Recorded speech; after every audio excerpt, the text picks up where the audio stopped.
What's up, you guys, and welcome back to another episode of Own It with me, your host, Samantha Warren. We're going to talk today about some growing pains in business, and I've been having conversations with a lot of our consultancy clients, as well as just friends, entrepreneurs, just my homies in business, and that we are all really going through these, it feels like physical growing pains, like I don't know about you, but when I was actually growing and achieving my strong height of 5'1.5", it was so painful. Like I remember my legs actually being in pain, my ankles, my knees. I don't know if that's a common thing. So if it is, if it's not, I don't know, but it was physically painful. And I'm recognizing the same thing is happening in business right now for so many of you, myself.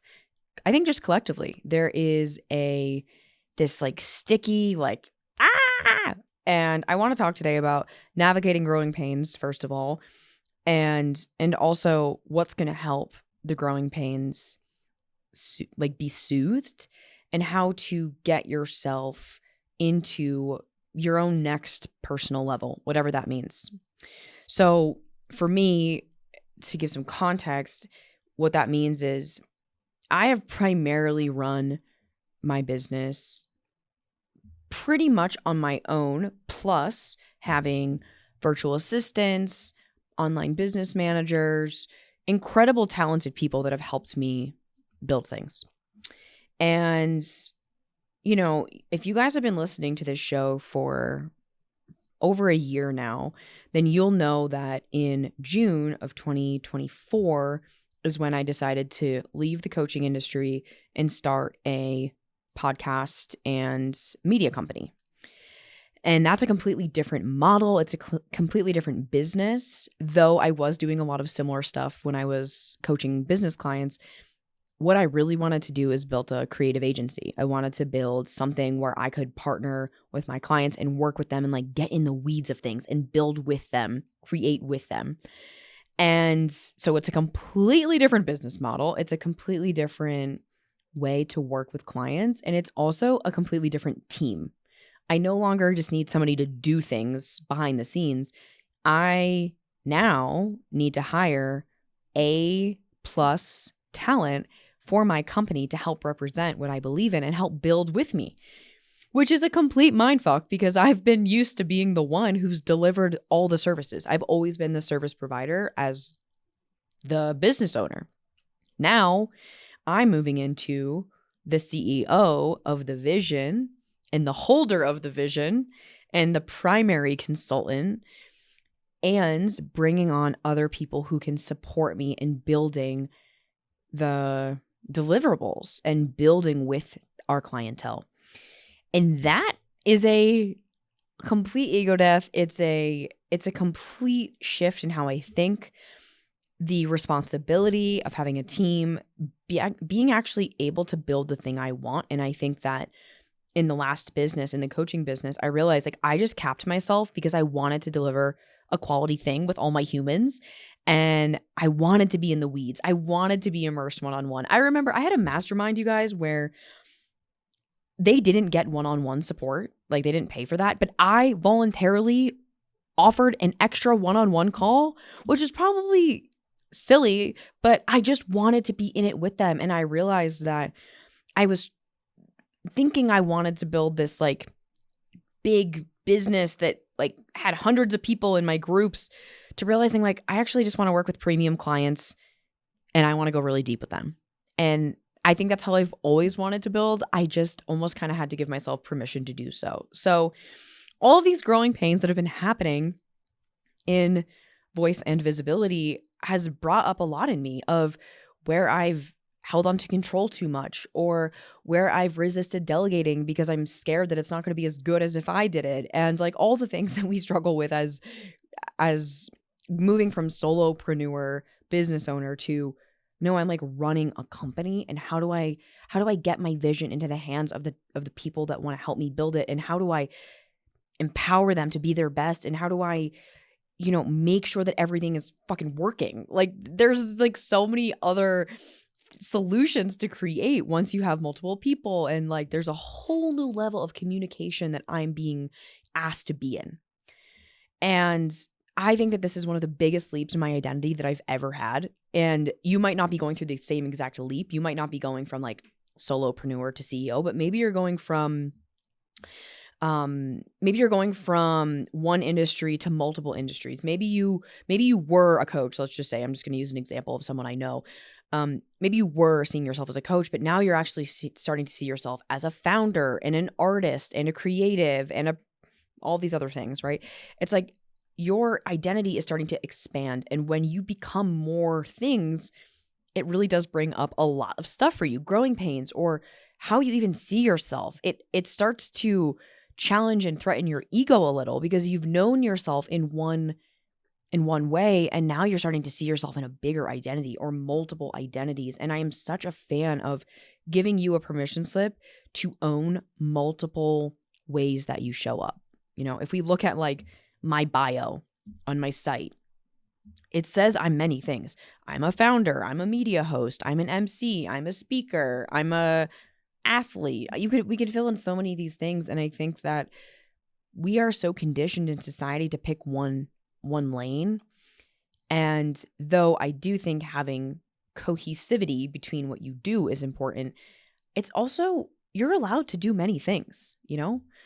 And that's okay. It's just, we need to actually recognize the implications that come when we start to expand our identity. It really is so threatening to our sense of self. And so having a conversation with your ego to let her or him know, yo, it's okay. Like, it's okay. We're going to our next level. It's going to be uncomfortable.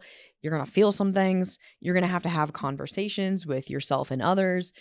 You're likely going to need to be able to be a better communicator, a more direct communicator. This is something I'm really learning in leadership, especially with working with many clients and building a team. I need to be a direct communicator. And what that means is I can't just be like, hey, yeah, it would be great if it's like, nope, this is what we need to do. Okay, this is what I need, blah, blah, blah, blah. And I need to not judge myself for being too bossy or too assertive or too confident or too whatever. And in fact, that's what the business needs me to be. And likely that's what your business needs you to be, is to step into that next level of leadership, because that's what the demands of the business or the demands of whatever's happening in that ecosystem require, right? And so when I was thinking about this episode and what I wanted to share with you today, these growing pains, it made me think of two people. One, Joe Dispenza's conversation around the gap between your old self and your new self, as well as Dr. Ben Hardy's book, The Gap and the Gain, where he talks about not focusing on the gap, but focusing on what you're going to gain. And I think so often we can get caught in the trap of focusing on who we used to be or how your growth is going to negatively impact people, or maybe you're associating your growth or your level up with loss, what you're going to lose, the people you're going to lose, clients you're going to lose, the way that you've been known or the spaces you used to be in, what you're going to lose. And if you're associating your growth with loss, you're likely going to sabotage yourself.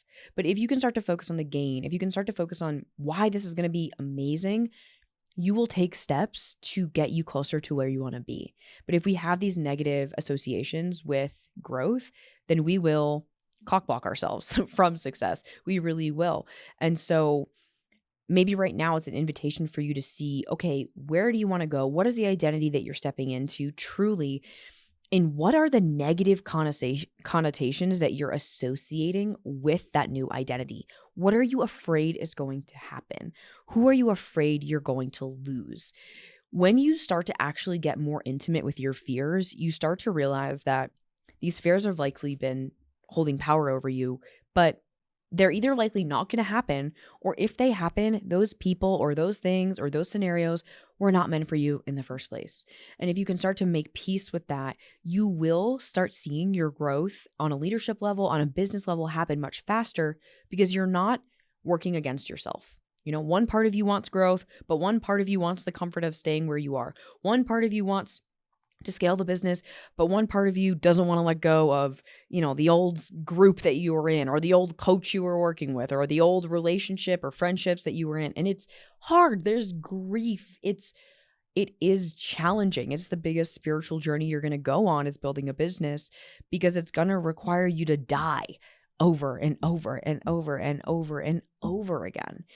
And in order for you to successfully navigate these growing pains, you really do have to be okay with dying many deaths over and over again. You guys know I've made so many pivots. But it's truly to honor what actually is being asked of me, whether you believe in God or not. It's like, this is what's being asked of me. And so I need to be obedient, and you need to be obedient. When there is a mission and a vision that is being asked to be birthed through you, you got to listen.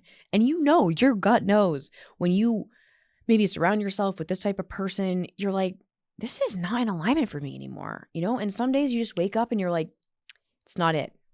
It just took you maybe days or weeks or months to figure that out.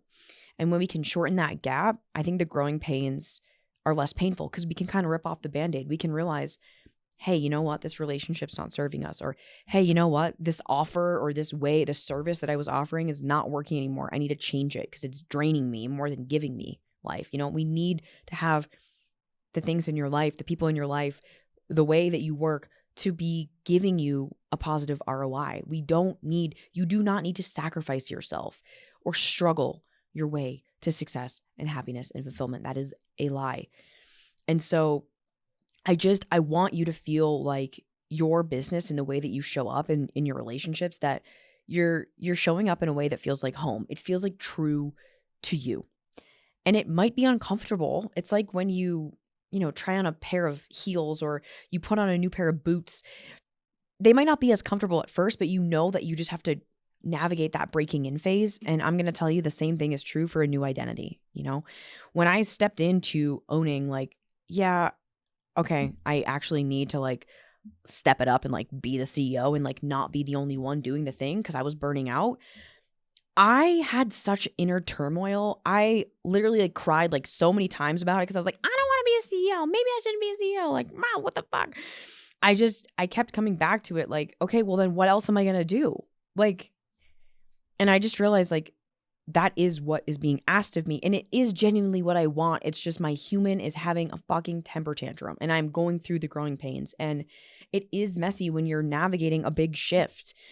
I've worked with clients when I was doing business coaching, where they realized they wanted a business partner. They didn't want to hold the whole business on their own shoulders. And the amount of relief that they felt in that, oh my God, it was so cathartic. And I remember when I realized, wait, I actually want a team, a creative team with me, working with me and my clients. Holy shit. My ego was like, yeah, but profit margins. Yeah, but complication. But my soul was so happy. And so knowing that you're human and your ego is going to try to keep you where you are. But that's why you're where you are, is because you're listening to that. And so you do got to go, you have to go back into your heart and into your soul and be like, yeah, but money aside, logistics aside, complications aside, what is it that I truly want? And when I got honest with myself, you guys, I'm not even kidding. I was like, okay, I want to be the CEO and the founder of my company. I want to work alongside a select amount of clients. And I also want to start many other companies. And I can't wait to share them with you, because I'm so excited. But I realized I just don't want to do one thing. And that's okay. Some people should build multi-million, billion-dollar empires and only do that one thing. But that's actually not what I want to do. And if I want my life to be an expression of who I truly am, it's going to be very flavorful. It's going to be a cornucopia, okay? And it's one thing at a time. I'm not going to go do those other things right now, but I know that one day I will have an Oracle deck or a card deck, because they're fun. I know that I will have a coffee company. I'm not telling you the name, but just wait till I drop the name. You're going to lose your shit. I know that maybe I will start selling my sourdough. I know that I will likely guide adventure retreat tour things where we do epic shit and get it on camera and it's a documentary or something. I know that, but Like right now, what I want to do and what my soul is asking me to do is to build voice and visibility and to keep pouring into this show, to keep giving you a permission slip like every week to keep following your soul and to not live life according to logic, but to live life according to what is alive for you and to do what lights you up, because I think it's the only sustainable way. Joy and doing what you love is the only sustainable way to keep going. Yeah, you can keep going if you don't like it just to keep making money, but at the end of the day, the money's empty. It really is. And I really want to just empower you to keep leaning into the growing pains, because what your soul is asking you to do might not be the most comfortable, but I promise you it will bring you the most fulfillment. Okay. I hope this landed. I really do. I'm so curious to know what growing pains you're currently navigating.